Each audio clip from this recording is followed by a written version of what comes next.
Hi there, I'm Al Dadswell, the CEO of I4 Group. Today we want to chat with you a little bit about why advertising doesn't work and how it can actually drive sales to your competition. So when I start working with a new business, the first thing I ask is, where do your best clients come from? And invariably, they always say they're existing clients that keep coming back to us, or they're new clients that are referred to us. And then I ask them, well, how are you growing your business? And they always give me some kind of an answer like, we're doing search engine optimization, or trade shows, or radio advertising, or print advertising, or some kind of group discounts. And I say to them, well, if your best clients come from referrals and existing returning clients, why are you doing all that advertising? And their answer to me is usually because we're doing brand awareness. So in my opinion, brand awareness is simply a concept that's been created by the media to convince us that we need to advertise when in fact advertising isn't working. Most advertising campaigns will generate between 3 and 10% return.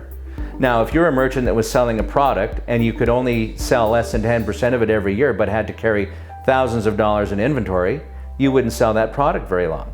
If you're a merchant that had a salesperson that was only doing 10% success on all of their prospect sales, you wouldn't keep them as a salesperson. But we continue to advertise even though we're getting less than 10% return because it's called brand awareness. What we need to understand first is the psychology of the shopper and what they're really looking for. The first thing is that they want confirmation that they're going to have a good buying experience based on previous experience. The second thing that they're looking for is a quality of product that will actually meet their needs and expectations. The third thing that they're looking for is easy peasy, brainless and painless. And the last thing they're looking for is a competitive price, not necessarily the best price. Let's say that Bob Jones is looking for a new vehicle and he decides he's going to buy a Jeep Grand Cherokee. The first thing he's going to do is he's going to go back to a dealer that he's dealt with before because he's had a good buying experience from them in the past.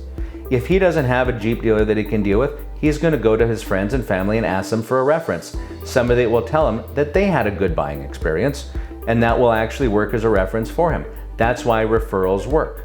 So he's going to talk to the dealer that he's either referred to or that he knows, and he's going to say to them, I'm looking for a new Jeep Grand Cherokee, and he's going to tell them what he's looking for in a product. And they're going to tell him whether they have that product, what's available, and if it meets his needs. That's step number 2.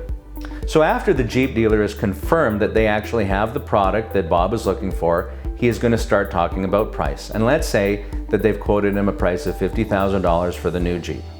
At that point, Bob is going to actually take some time to do a little bit of research and make sure that the price is fair for that quality buying experience.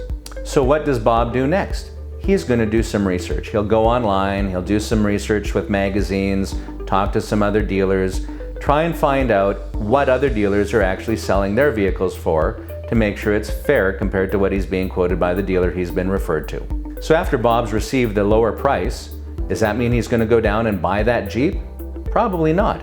He's now going to go back to the Jeep that he was referred to or that he's done business with in the past and say, hey, listen, if you can meet or beat this price, I'll still give my business to you. They call those people tire kickers for a reason, specifically because of their relationship to the auto industry. But the reality is Bob called the other dealership because of their advertising just to get a price and justify in his mind that he was making the right decision in going back to the dealer he had dealt with before or the one he was referred to. So the last thing that we have to consider is that the process has to be easy for Bob.